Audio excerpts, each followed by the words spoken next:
Hello पिलामाने कोण विषय जानिबा पूर्वरु प्रथमे आमे रेखाखंड रश्मि और सरल रेखा विषय टिके जानि नै जिबा जहाँकि तुम चतुर्थ श्रेणी पढ़ी।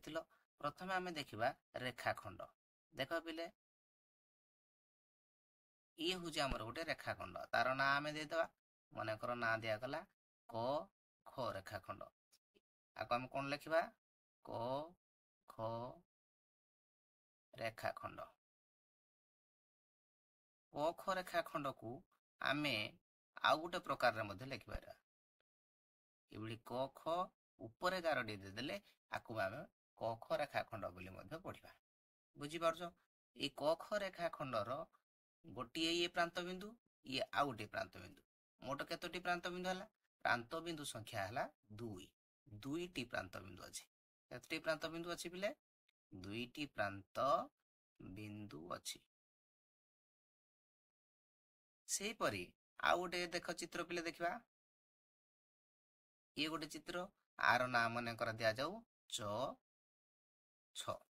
ए च छ को आमे रश्मि बोली कहबा। कोन कहबा च छ रश्मि एवं संख्या पर आकु लिखिबा पय आमे लिखिबा च छ ऊपर एमिति रश्मि चिन्ह दिया दबा।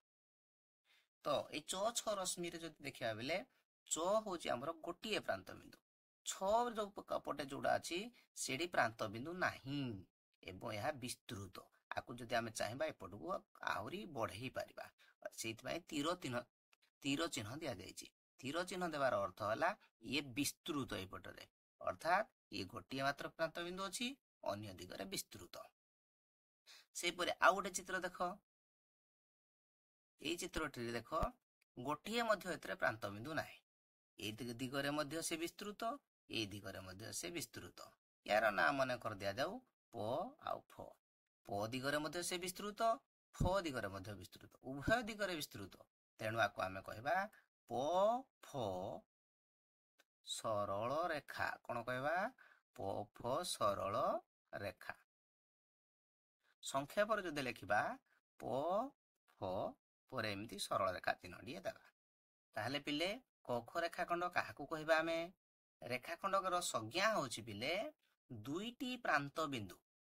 कोन मन रखलो दुईटी प्रांत बिंदु मध्यरे थिबा सर्वनिम्न दूरता को रेखाखंड कहै। आउधर कहि दोछि दुईटी प्रांत बिंदु मध्यरे थिबा सर्वनिम्न दूरता को रेखाखंड कहा जाए।